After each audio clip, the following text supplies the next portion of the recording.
नमस्कार, पुणेकर माझामध्ये आपले स्वागत। आता आपण खराडी युवन आय टी पार्क येथे आहोत आणि आपल्यासोबत आता प्रभाताई पूजाताई प्रभाताई असे कार्यक्रम राबवतात, हळदी कुंकूचा कार्यक्रम राबवला असताना, तर तुम्हाला काय वाटतंय त्याच्याबद्दल? हळदी कुंकूचा कार्यक्रम तर त्या राबवतातच। सगळ्या लेडीजच्या ज्या काही समस्या आहेत त्या प्रभा मॅडममुळे आमच्यापर्यंत पोहोचतात। मी खराडी पोलीस स्टेशन येथून कार्यरत आहे। मॅडम कंटिन्यू आम्हाला सहकार्य करतात। खराडी हद्दीत आणि बाहेरही कोणालाही, लहान मुलांना, लेडीजला कोणालाही काही प्रॉब्लेम असेल तर त्याच्यात मॅडमचं आम्हाला मदत करण्यात खूप मोठा मोलाचा वाटा असतो। मॅडम इथून पुढे पण अशीच मदत करत राहा। खूप चांगलं समाजकार्य मॅडम करत आहेत। महिलांसाठी कार्यक्रम झाले पाहिजेत आणि प्रभा मॅडम पण असे कार्यक्रम घेत असतात। हळदी कुंकू असू दे किंवा नवरात्रीत काही कार्यक्रम असू दे का, मॅडम लेडीजला तर इन्व्हाइट करतात, पण त्यातून आम्हाला पण इन्व्हाइट करतात। त्याबद्दल त्यांचे थँक्यू मनापासून। तो आज प्रभाताई ने जो प्रोग्राम लिया है उसके बारे में आप क्या कहोगे? आपको क्या लगता है उसके बारे में? प्रभाताई जो as a social worker, as जो इनका फाउंडेशन है प्रभाकर पे फाउंडेशन, ये इतना अच्छा काम खराड़ी में कर रही हैं और स्पेशली लेडीज़ के लिए, फीमेल्स के लिए जो इनका आगे के स्टेप्स रहते हैं वो बहुत अच्छे रहते हैं और सबके लिए आगे बढ़कर ये अपने काम करते हैं। तो ये हल्दी कुमकुम का जो प्रोग्राम इन्होंने रखा है, ये सारी फीमेल्स को जोड़ने वाला प्रोग्राम है। सबसे बड़ी बात यह है कि अलग अलग जगह से, जैसे मैं खुद वाघोली से आ गई हूँ, तो इस तरह से बहुत जगह से लोग आए हैं जो कि इनके साथ जुड़ रहे हैं धीरे धीरे। सो मैम, आज प्रभा मैम ने जो प्रोग्राम रखा है उसके बारे में आप क्या कहोगे? ये मेरा एकदम फर्स्ट प्रोग्राम था जो मैंने अटेंड किया था एंड बहुत ही अच्छा लगा। बहुत सारे गेम्स थे, मस्ती थी और इतने लोगों से, नए लोगों से मिलके सबसे ज़्यादा मज़ा आया, क्योंकि वैसे ही सोशल गैदरिंग्स लेडीज़ के लिए बहुत ज़्यादा ज़रूरी है, क्योंकि उनको अपने लिए टाइम निकालना बहुत ज़रूरी है। तो जो भी प्रभा जी लेडीज़ लोग के लिए कर रही है, I am very happy and I support her a lot. तो यहाँ पे बहुत सारे गेम्स थे एंड वहाँ पे मुझे एक इनाम भी मिला। सो बहुत सारे एक्टिविटीज़ हुए एंड बहुत सारे ladies they were very happy विद the function. So Sapna ma'am, आज जो प्रभा मैम ने प्रोग्राम लिया, आपको गिफ्ट्स मिले, अलग अलग एक्टिविटीज़ ली, फिर जो लेडीज़ घर पे रहते हैं उनको बाहर आने का मौका मिला, तो आपको कैसे लगा आज बाहर आके अलग अलग एक्टिविटीज़ करके? वैसे तो मैं वर्किंग वूमेन हूँ, रोज़ बाहर जाती हूँ, लेकिन यहाँ पे जो मुझे सीखने को मिला कि हल्दी कुमकुम का कल्चर क्या है, क्यों मनाते हैं, जस्ट अ अमेजिंग एक्सपीरियंस। बहुत डिफरेंट था, बहुत सारी चीज़ें पता चली, बहुत सारे नए वर्ड्स भी मुझे मराठी में पता चले आज कि ये होते हैं। Puzzles totally enjoyed, all the program is very nice, very wonderful and enjoy the company of all the ladies। मुझे तो बहुत मज़ा आई और आई होप सो कि सबको बहुत मज़ा आई, सबने बहुत इंजॉय किया।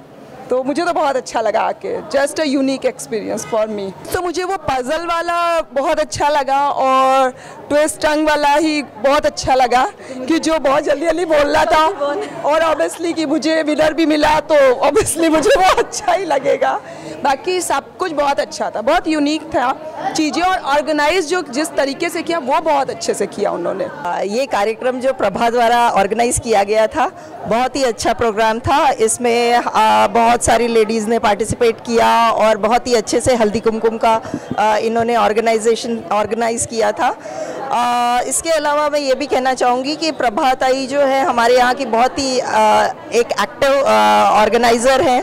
वो सभी प्रोग्राम्स बहुत अच्छे से ऑर्गेनाइज करते हैं और मुझे ऐसा लगता है कि वो हमारे एरिया के अगले साल के कॉर्पोरेटर हो सकते हैं।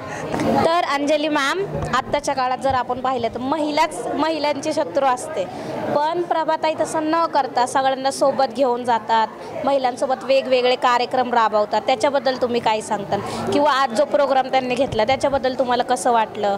मी प्रभा मॅडमना आजच नाही तर अगदी 10 वर्ष झाले ओळखत आहे आणि त्या माझ्या चांगल्या मैत्रीण पण आहेत आणि त्या नेहमीच महिलांसाठी आणि इतरही समाजातल्या घटकांसाठी नेहमी त्या म्हणजे जसं जमेल त्या प्रमाणात कशा आपल्याकडनं मदत होईल हे त्यांचं नेहमीचंच असतं ठरलेलं, की कोणी अडीअडचणीत जरी दिसली व्यक्ती तर त्यांना ती अडचण सोडवण्यासाठी त्या सतत कार्यशील असतात.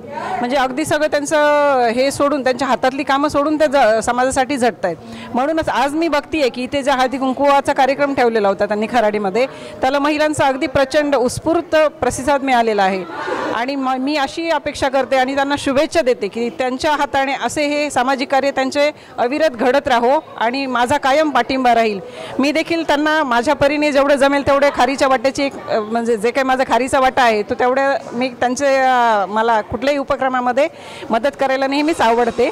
आणि अशा ह्या मॅडम सतत त्यांची चांगली भरभराट हो, त्यांची प्रगतिशील वाटचाल हो, यासाठी देखील मी त्यांना शुभेच्छा देते. तर प्रभाताई, जेव्हा तुम्ही हे फाउंडेशन ओपन केलं, ह्याचं नाही का तुम्ही उद्घाटन केलं, तेव्हा तुमच्या मनात का अशी इच्छा जागृत झाली की हे फाउंडेशन खोलावं म्हणून? सर्वप्रथम मी सर्वांना नमस्कार. मी 2014पासून ह्या क्षेत्रात काम करत असताना मला वाटलं बाबा समाजासाठी काहीतरी आपण करण्यासाठी आपण पुढे यावं. ह्या हेतूने आम्ही एक टीमवर्क म्हणून बाबा माझे सहकारी नताशा मॅडम असतील, योगिता मॅडम असतील आणि अशा पूर्ण सहकाऱ्यांच्या टीमवर्क म्हणून आम्ही कोविडपासून जास्त काम चालू केलं. आणि ज्या पद्धतीने आम्ही ग्राउंडवर काम चालू केलं त्या पद्धतीने आम्हाला हे एकदम समाजात कुठंतरी काहीतरी करण्याची बाबा आम्हाला जागरूकता वाटली की बाबा आम्हाला काही करायचं आहे. त्या हेतून आम्ही संस्थेचं स्थापना केली आणि त्या दृष्टीने आम्ही सर्व क्षेत्रात प्रभा करपे फाउंडेशन हे एक लिमिटेड क्षेत्रात काम करत नाही, हे सगळ्या क्षेत्रात, मग ते सामाजिक असो, राजकीय असो, काही असो, तर ह्या पद्धतीने आम्ही काम करायचं ठरवलं. आणि पिक्चरला जरी मी समाजात जरी मी एकटी समोर जरी असले, प्रभा करपे हे जरी नाव असलं, तर माझ्या मागं जी टीम आहे ती टीम कधी पुढे येत नाही, पण मला पूर्ण पाठीमागचं त्यांचा सपोर्ट आहे आणि त्यांच्या सपोर्टशिवाय मी हे काही करू शकत नाही. त्यामुळे मी आज ह्या ठिकाणी KRWच्या सर्व माझी टीम आणि माझे सहकारी यांचे खूप खूप धन्यवाद. ह्यांचा मला सातत्यानं कायम पाठिंबा मिळतो, त्यामुळे धन्यवाद. आणि ह्यापुढेही आम्ही खराडीसाठी खूप काही करण्याची आमची मनात इच्छा आहे.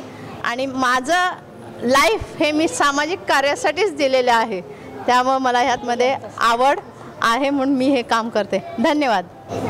आत्तापर्यंत तुम्ही जेवढे हे कामं केले तेव्हापासून तुम्हाला आत्तापर्यंत काय काय अडचणी आल्या? काम करताना अडचणी तर येतात आणि अडचणी आल्यानंतर जे काम होतात ते खूप चांगले होतात. त्यामुळे अडचणीतनं आम्ही शिकत गेलो आणि त्या शिकण्यातून आमची कामं चांगली झालीत, आमची समाजाच्या हिताची कामं चांगली झालीत, हेच आम्हाला मानसिक समाधान वाटते.